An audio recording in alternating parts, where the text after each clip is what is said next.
C'est au départ du cours de l'Argonne que commence la seconde tranche de 5 km du Grand Tour de Bordeaux, qui va nous mener à l'église Saint-Bruno. La façade de l'ancien hôpital des enfants, devenu désormais résidence étudiante. On s'engage dans la rue de Besselance.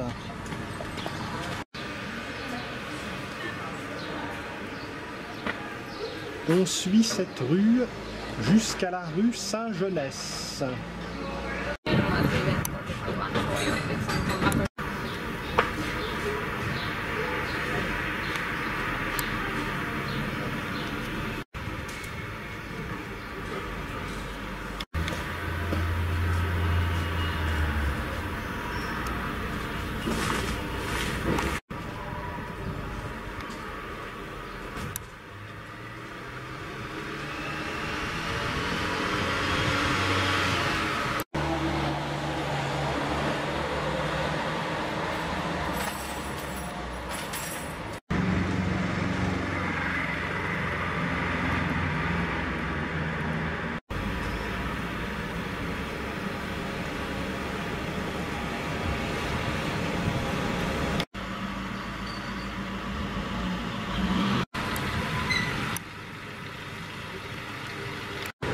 On s'engage à droite dans la rue Saint-Genès et aussitôt à gauche dans la rue Théodore Gardère.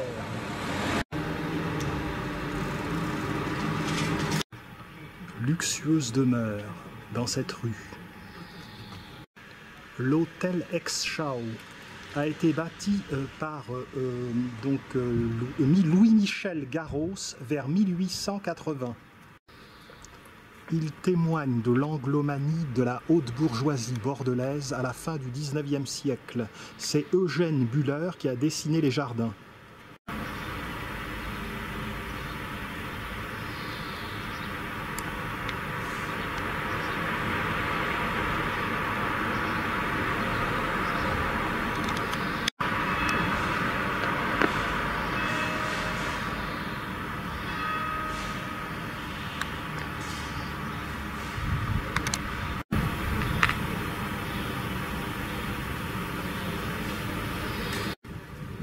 À Cantes.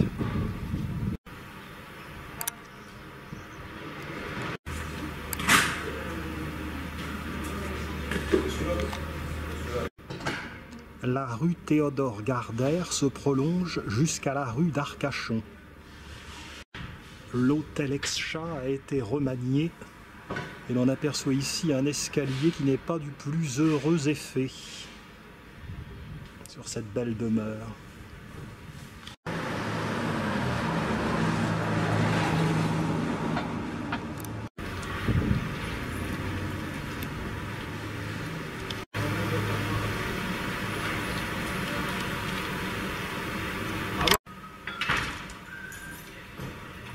Un petit coup de décrassage ferait du bien.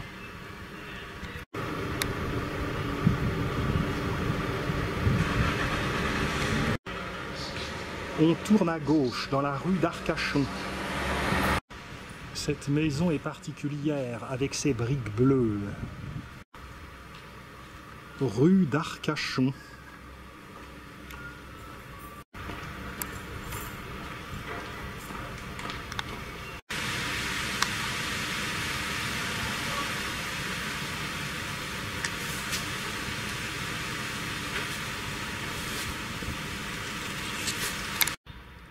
On suit la rue d'Arcachon jusqu'à la rue du Treuil.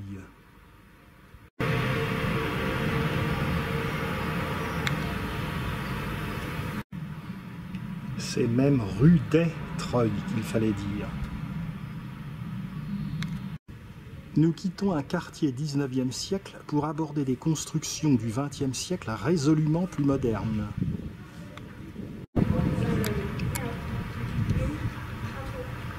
Rue des Treuils. Rue d'Arcachon, rue des Treuils, et c'est rue Perret que nous continuons.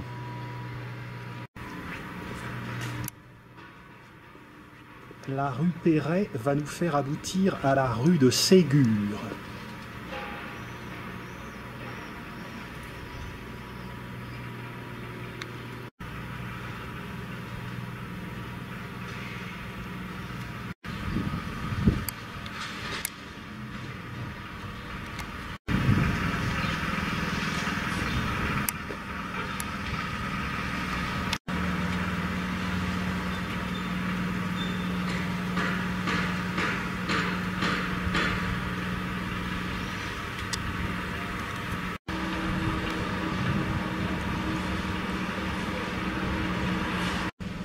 Les maisons ici sont bien jolies.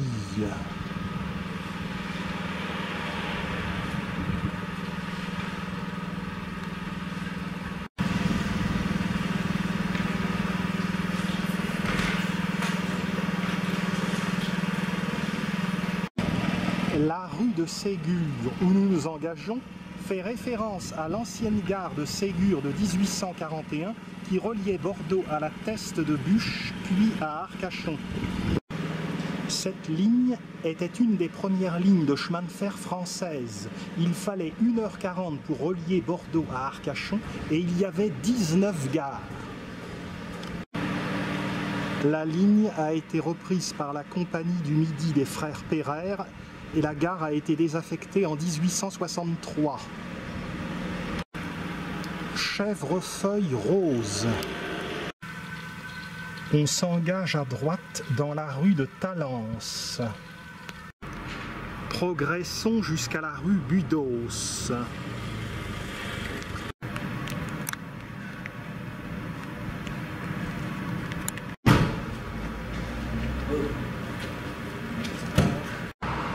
La rue de Talence n'offre rien de bien particulier.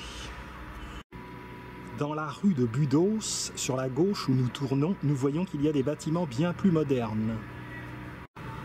Nous passons devant les beaux bâtiments de la cité universitaire de la ville de Bordeaux, qui sont dus à l'architecte Jacques Douels sur la commande d'Adrien Marquet, maire de Bordeaux, avant la Seconde Guerre mondiale. C'est en 1933 qu'ont été réalisés ces bâtiments de briques rouges et de béton à aspect de pierre blanche.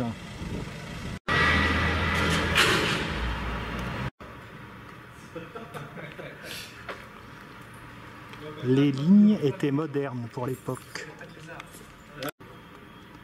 On fait pire comme résidence étudiante, avec un court de tennis et un petit jardin central. Ça a l'air assez agréable.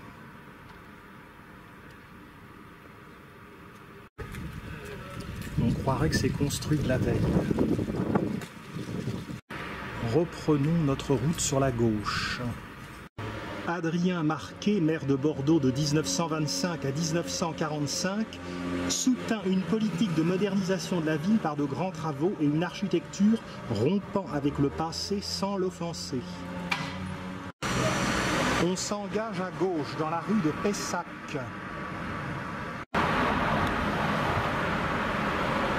Primrose. Bouquet de laurier rose. On poursuit jusqu'à la rue du commandant Charcot.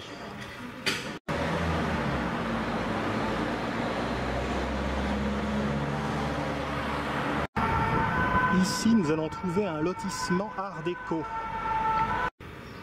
Nous voici au bout de la rue du commandant Charcot.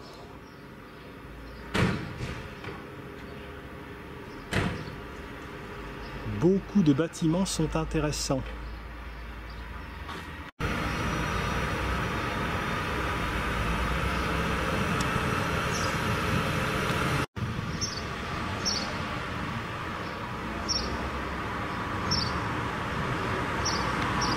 C'est toute une cité art déco qui a été créée à l'emplacement des anciens chais Johnston.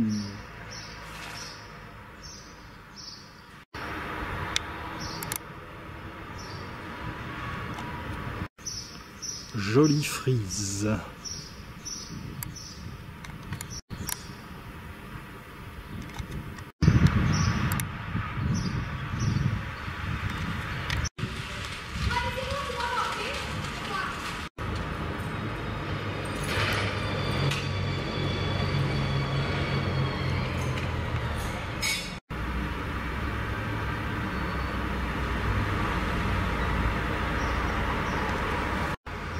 Oui, vraiment une rue intéressante que cette rue du commandant Charcot.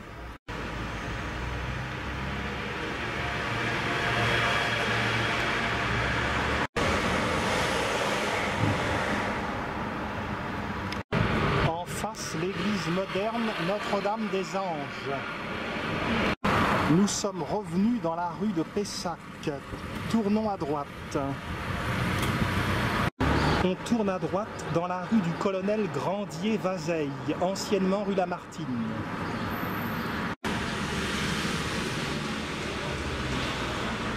Poursuivons jusqu'à la rue du Tondu.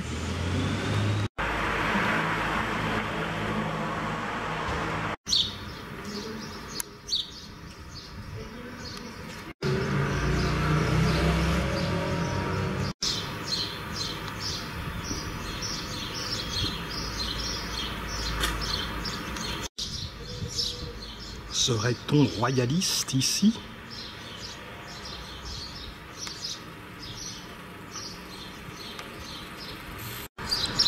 Rue de Patay. On poursuit toujours dans la rue du colonel Grandier-Vazeille.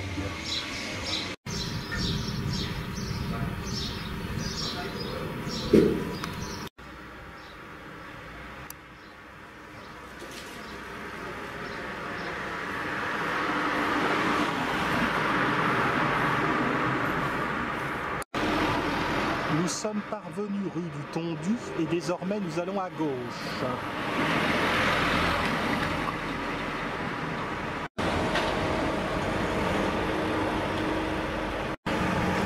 On gagne au fond le boulevard du Maréchal Leclerc.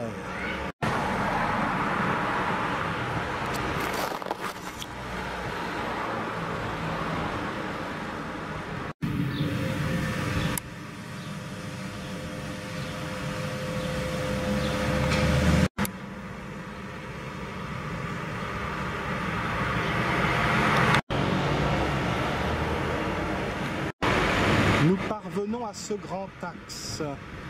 De ce côté, c'est le boulevard Georges V et de l'autre, comme je l'ai dit, le boulevard du Maréchal Leclerc, que nous allons emprunter en le traversant tout d'abord.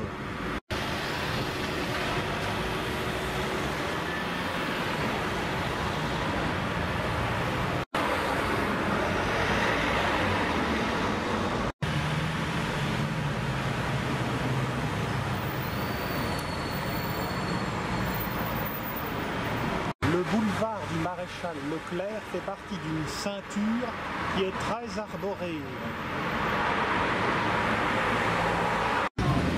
Sur le côté droit, la caserne Xintrailles. De belles demeures sur le côté gauche.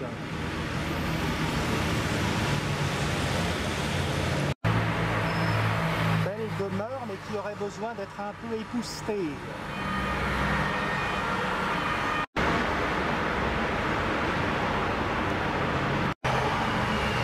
Vue sur la caserne Xintrailles.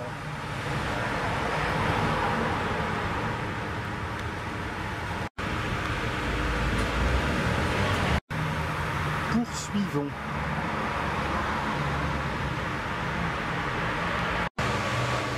Partout du beau fer forgé.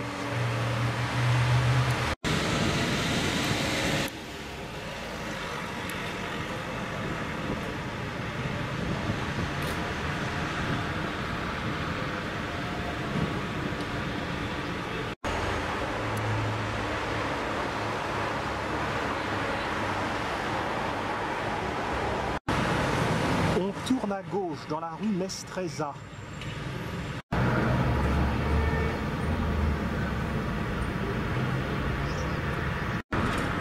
On emprunte sur la droite la rue Auguin et l'on est en vue du stade Jacques Chaban-Delmas.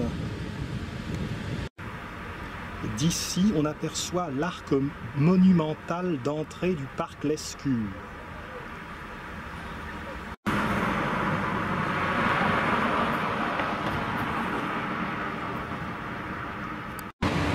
On emprunte la rue Albert Thomas. Sur la gauche, elle longe le stade.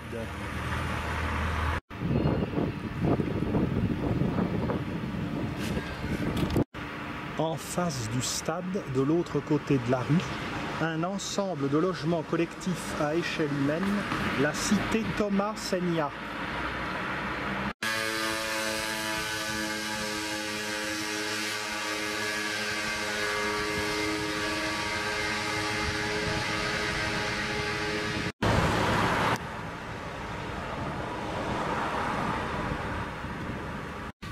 À mon avis, la cité Thomas Seigna, ce serait bien cela.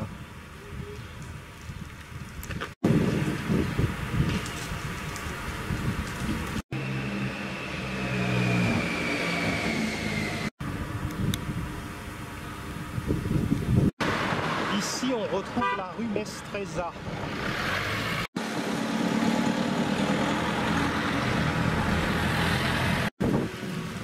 On tourne à droite rue Loradé. La rue Loradé nous fait aboutir à la place Campero.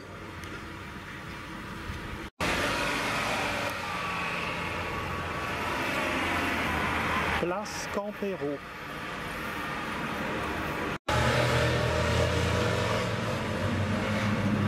On entre alors dans le parc de la Béchade.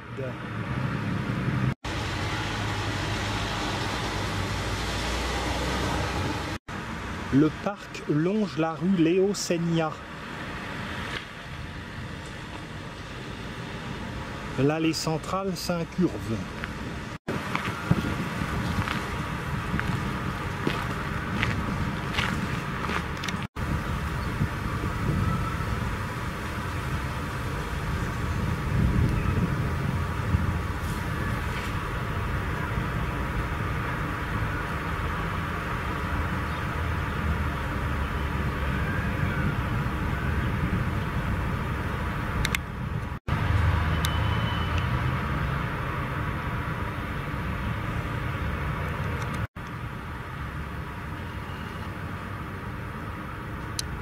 Beau petit jardin.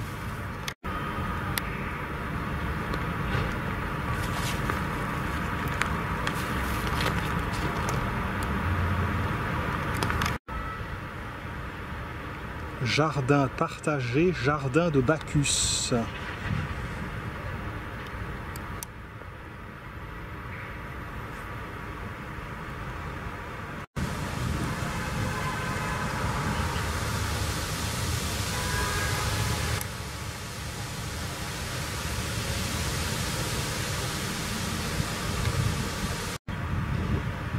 Quelques belles vignes.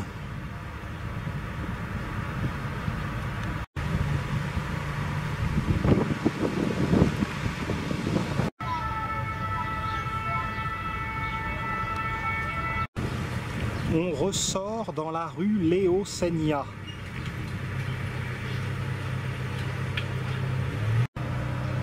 On aperçoit le stade Jacques Chaban-Delmas dans le parc de l'Escure. Quittant le jardin de la Béchade, nous nous aventurons, nous nous avançons dans cette rue.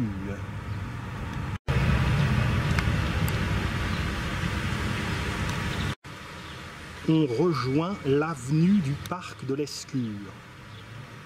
De ce point, on peut voir le nouveau quartier des Hôpitaux.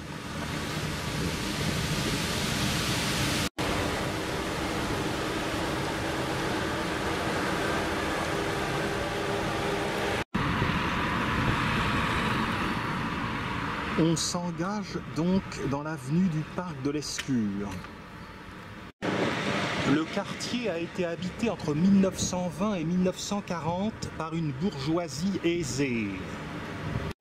Cette bourgeoisie revendiquant un mode de vie moderne choisit pour les plans de ses maisons soit de faire appel à des architectes dont les noms signent les belles façades art déco, Playou, Avinen, Géo, soit de s'en remettre aux modèles proposés par les entrepreneurs Barlan et Darchamp. Ceux-ci signent leur nom en façade.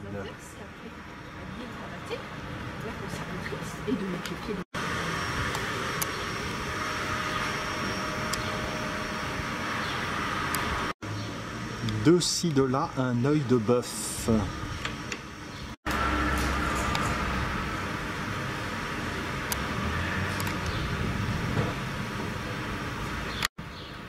très belle baie vitrée. L'avenue est agréablement ombragée.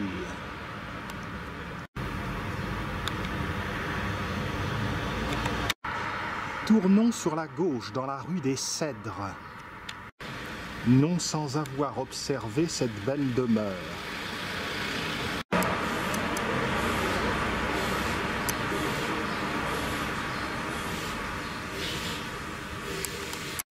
À l'angle de l'avenue du Parc de l'Escure et de la rue des Cèdres, celle-ci est encore plus majestueuse.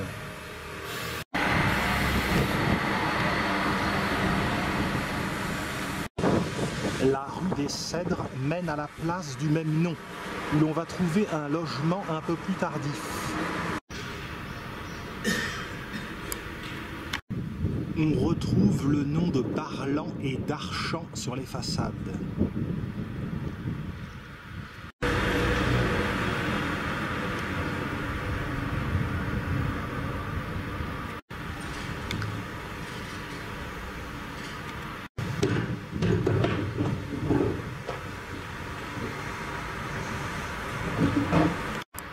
Nous parvenons place des Cèdres.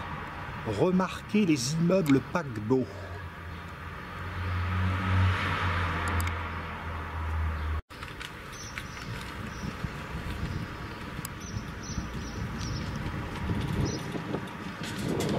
Cet endroit a beaucoup de charme, même s'il y a un grand immeuble moderne en face. Et au milieu, on n'est pas volé. Je le reconnais à ses cônes, c'est bien un cèdre. On sort de la place des Cèdres. Sur la droite, la rue Canol.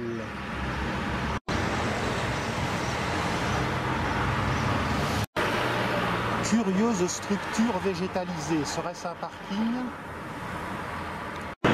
On longe là encore des bâtiments hospitaliers. On croise la rue Marceau. La glycine photosynthétise par ce soleil superbe. Nous arrivons rue Descartes, que nous prenons sur la droite. Petite maisonnette tranquille dans un quartier non touristique où il fait bon habiter.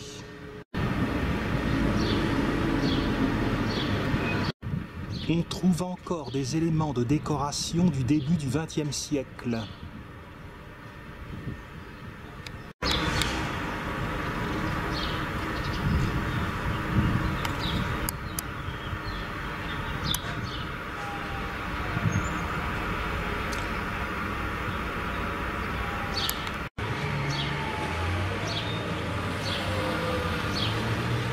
Dans ce beau quartier, on tourne à droite, dans l'avenue Vercingétorix. Les marronniers d'Inde y filtrent délicieusement la lumière. Ce brave Vercingétorix qui s'est rendu à Jules César à Alésia. Il y a une polémique à ce sujet, puisqu'on ne sait pas très bien si Alésia se situe en Bourgogne ou en Franche-Comté.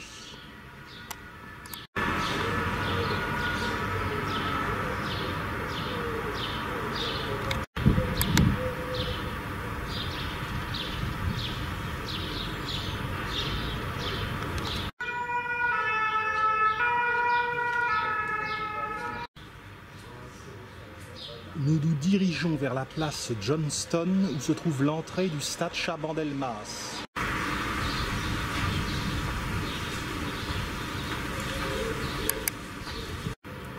Le croisement avec la rue Marceau.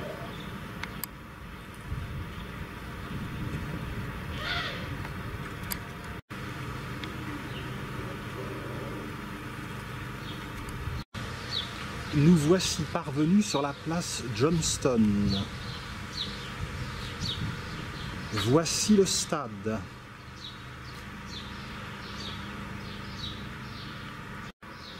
Les travaux de construction du stade ont été lancés par l'ancien maire Adrien Marquet entre 1933 et 1940.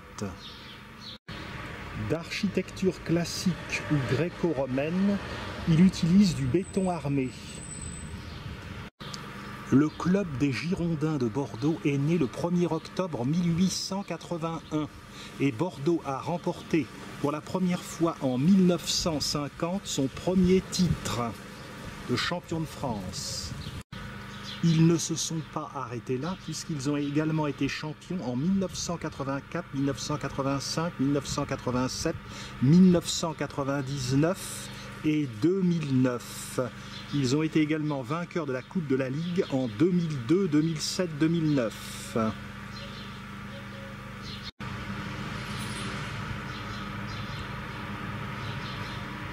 Mon guide étant édité en 2010, ils ont peut-être été vainqueurs d'autre chose.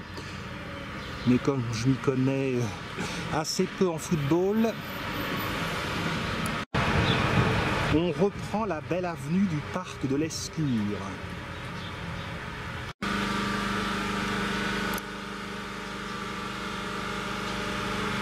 Nous nous dirigeons à présent vers la barrière d'Ornano.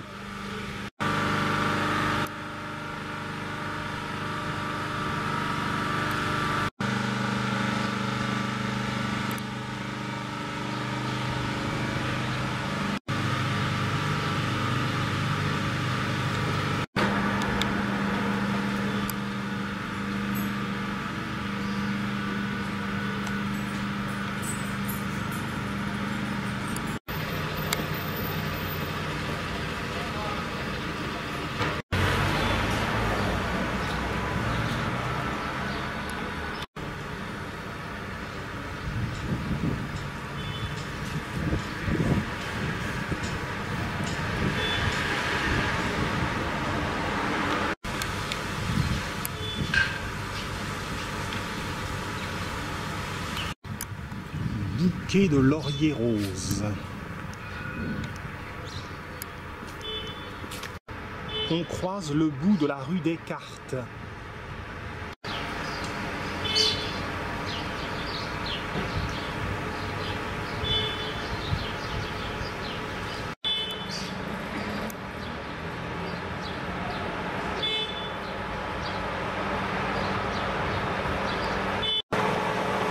Nous parvenons à la barrière d'Ornano.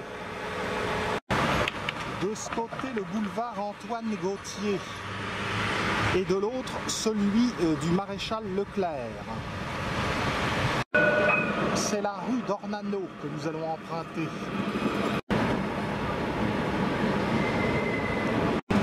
La rue d'Ornano a été réaménagée pour permettre le passage du tramway.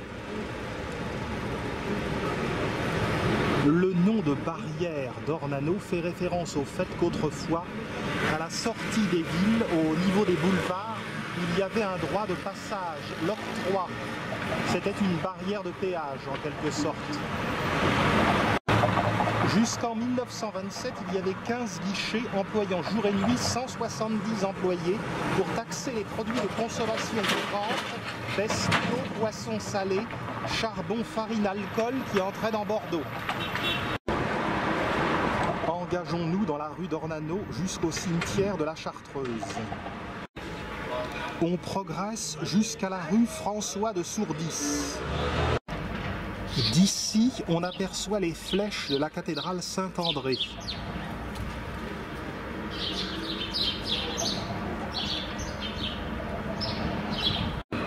Plaisante façade.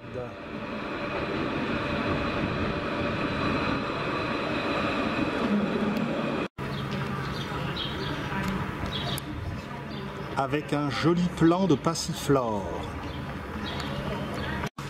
Jolie lucarne.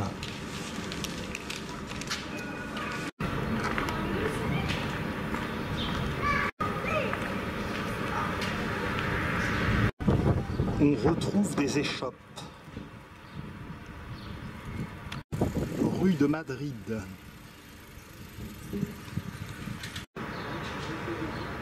La rue d'Ornano est très longue. Nous parvenons dans des quartiers plus proches du centre, plus modernes. Nous sommes non loin de l'hôtel de police et surtout nous sommes à l'entrée du cimetière de la Chartreuse. rue François de Sourdis, qui se détache de la rue d'Ornano, nous emmène vers l'entrée du cimetière.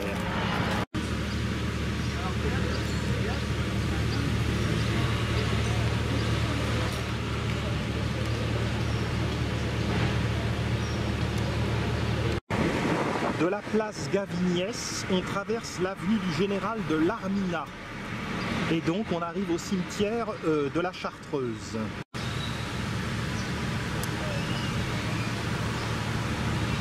Le cimetière de la Chartreuse, avec 25 hectares, est l'un des plus grands cimetières de France.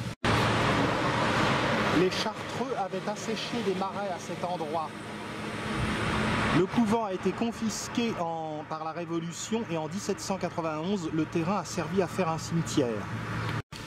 Le cimetière, qui devient quasiment un musée, compte 25 000 tombes. À l'origine, c'était un parc.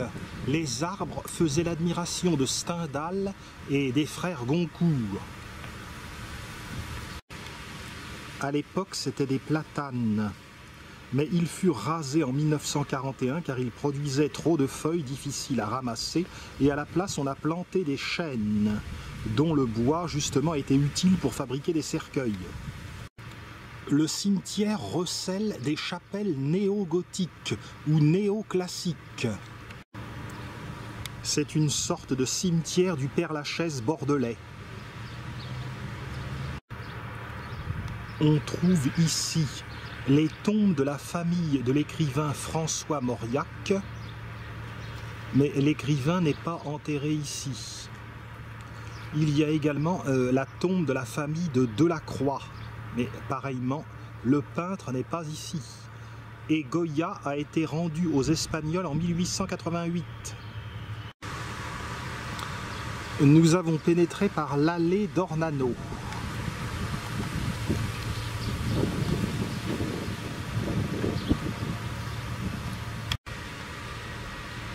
J'aimerais bien que ma tombe soit fleurie de lavande.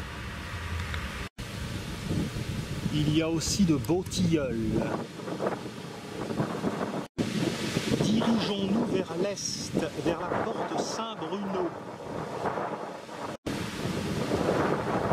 Un petit carré militaire.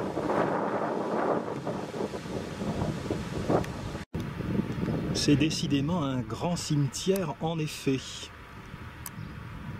L'office de tourisme propose des visites de nuit.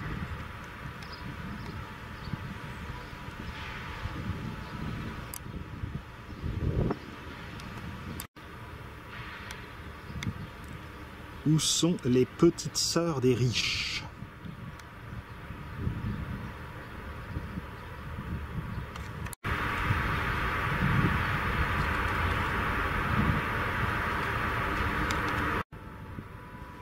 Déjà que je n'ai pas encore tellement d'abonnés sur ma chaîne YouTube, alors quand je filmerai dans mon cercueil, ça sera peut-être encore plus monotone. En plein soleil de juin, comme cela ne semble pas lugubre. À Paris, il est recommandé de filmer le cimetière du Père-Lachaise en automne.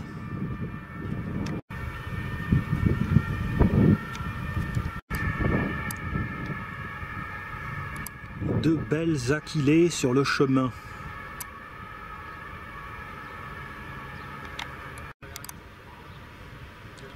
Cette allée est vraiment très longue.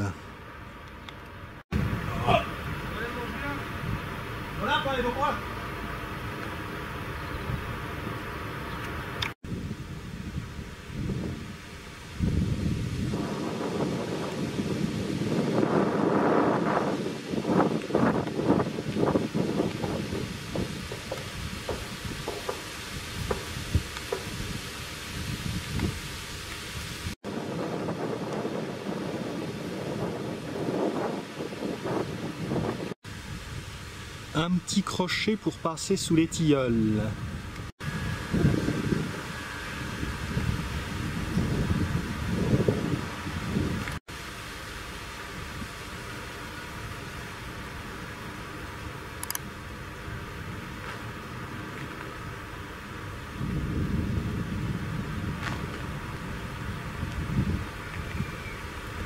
Une ambiance tranquille, pas du tout funèbre.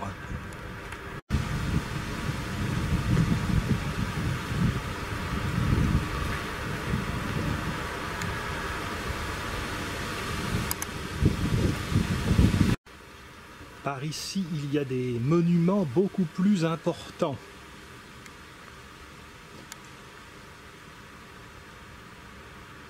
Les morts riches ne se mélangent pas avec les morts pauvres.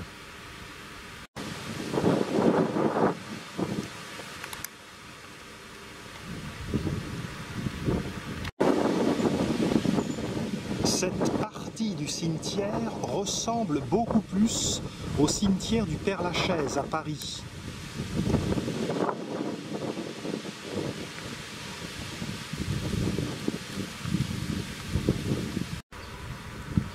On aperçoit la façade de l'église Saint-Bruno que nous allons visiter tout à l'heure.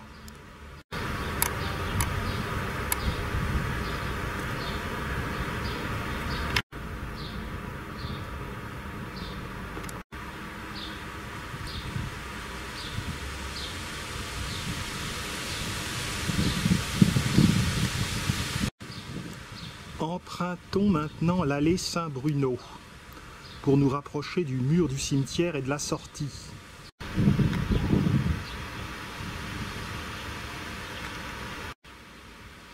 Et oui, c'est bien beau d'avoir des beaux tombeaux comme ça, mais le problème, c'est que ceux qui les fleurissaient sont morts à leur tour. Vanitas vanitatum.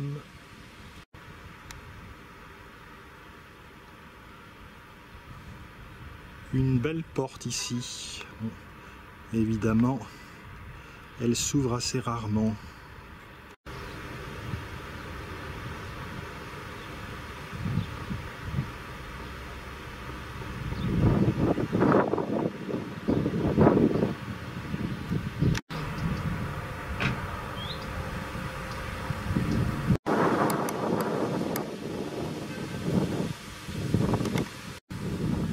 Nom de Dieu, la porte est ouverte. Il est en train de cavaler dans les rues de Bordeaux.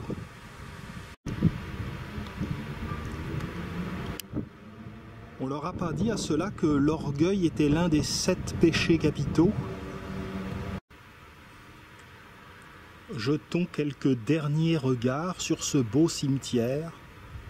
J'espère que ça ne vous a pas semblé trop long de le parcourir. Moi, par ce beau temps, j'ai trouvé cette balade assez épatante. Nous arrivons au bout de l'allée Saint-Bruno, à la porte Saint-Bruno, qui s'ouvre devant l'église Saint-Bruno.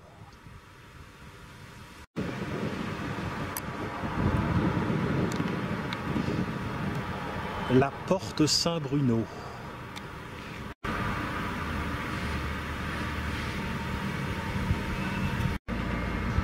Façade de l'église Saint-Bruno. Un vrai petit bijou.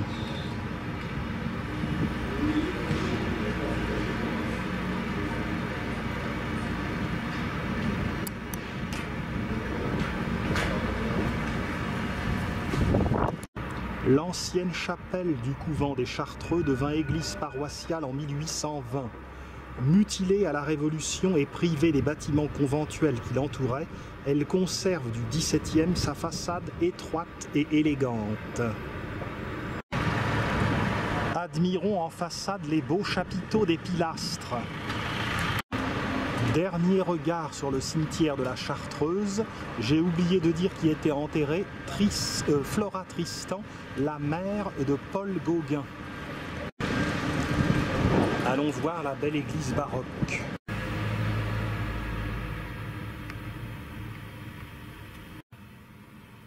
Cette église a été construite en 1611-1620. On se trouvait à l'époque sur d'anciens marais asséchés. Les fresques en trompe-l'œil sont de Gian Antonio Barinzago.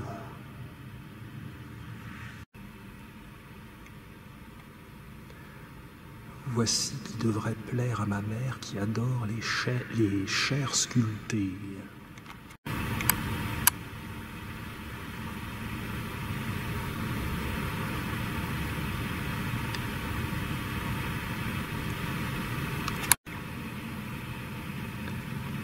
Le baroque, c'est pas du toc.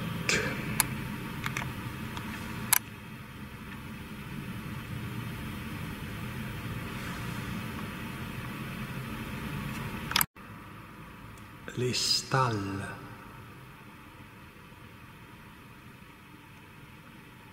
Peu nombreuses mais superbement décorées.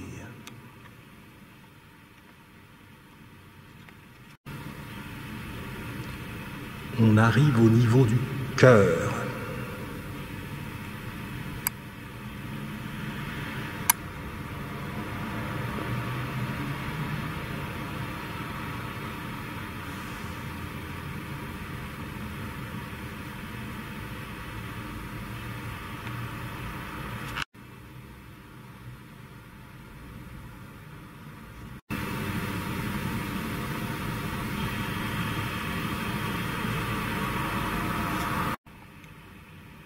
L'Assomption est la pièce maîtresse du rétable. Elle est due à Philippe de Champaigne. À droite, statue de la Vierge par Le Bernin père. À gauche, statue de l'archange Gabriel par Le Bernin fils.